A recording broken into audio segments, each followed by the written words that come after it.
G'day, my name's Nick. I live in Australia, and today we'll be taking a look at this new automatic CPAP machine from Yuwell, which I only got a few hours ago, but I thought I'd jump on here and we'll just have a sticky beak, because first impressions are the hardware is very, very, very nice. I like it better than the ResMed, put it that way. So we'll take it out, set it up. I'll show you the menu, the screen. We'll go through a few things and away we go. So here it is here.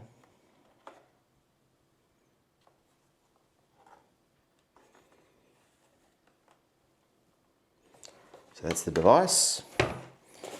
And it comes with 6-foot tubing, heated tube. Just plugs in the back. And it also comes with a USB-C SpO2 probe, which is pretty cool. And that just plugs in to the side here. All right, so I'll power it up and we'll go through the menu. Where am I? Here. So here is the heated humidifier. Once again, like there's lots about this machine. Clearly they've borrowed a lot of the aesthetics from ResMed, but they've done things better as well. So just the humidification, like it's got a little latch here. So it just makes it easy. It just sort of pops out and then just open up. Okay, fill it up with water.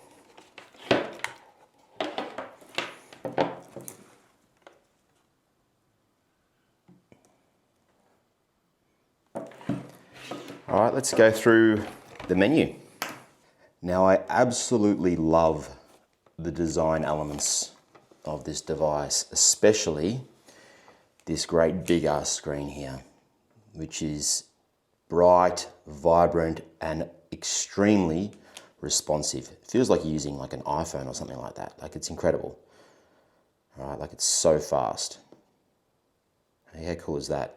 So I'll quickly go through the settings here. Obviously you can choose your mask type, your tube type, your heated tube here.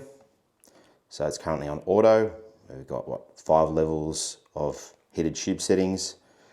The sound reminder there is if you have, like, it's a large leak reminder essentially. If you've got a lot of leak from your mask.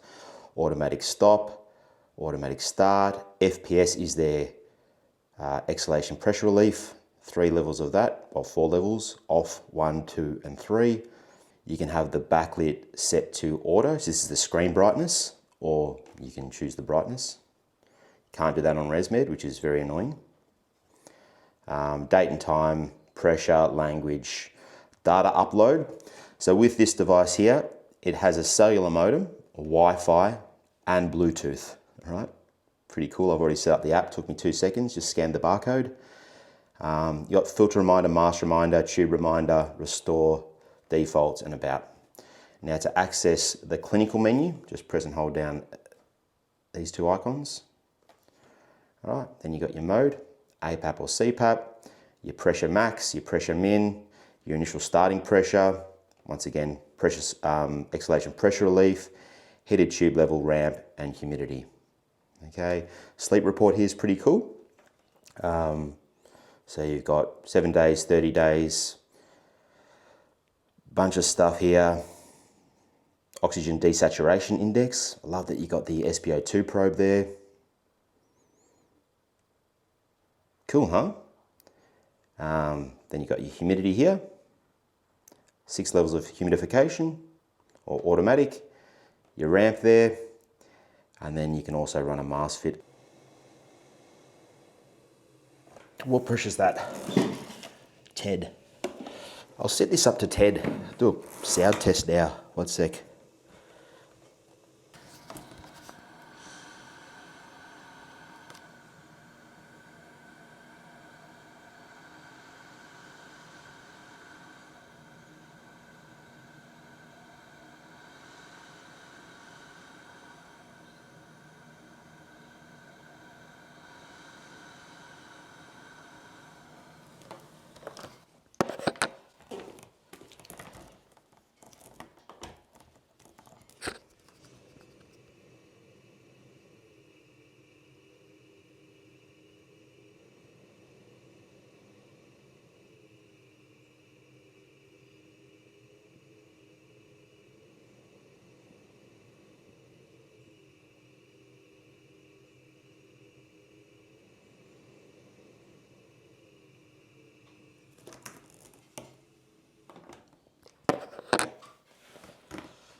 Whew. Very impressive. So what do you guys think, hey? Not gonna lie, I'm pleasantly surprised with the design elements and also just the UI, the humidification chamber, heated tube, and just some little things as well. Like they have this little magnet here. That's cool, I like that. Love the big screen, it's nice and responsive, it's quiet. And sure, I don't know anything about the reliability yet. I don't know anything about the automatic algorithm yet, which is obviously important. But that being said, like if you got this device and the automatic algorithm was shit, run it in CPAP mode, you're getting your 10 centimeters of pressure, happy days. Like it was flawless connecting up with the app, scanned the little QR code, registered an account, boom. Connect up to Wi-Fi, home Wi-Fi. This doesn't have home Wi-Fi. It's got the cellular modem, the Bluetooth, the SpO2 probe, love that. Absolutely love that. Like it'd be cool if it had Bluetooth SpO2. That wouldn't be too hard to implement in the future. And I did inquire about wholesale pricing. Like I found a rep and was like, hey bro, how much for 1,000 units? $220 US. Okay? Bargain, absolute bargain for the quality of this device. Now I'm gonna tear it down, I'm gonna tear it apart, look inside, and we'll see what we find. But on first impressions, well played. Cheers.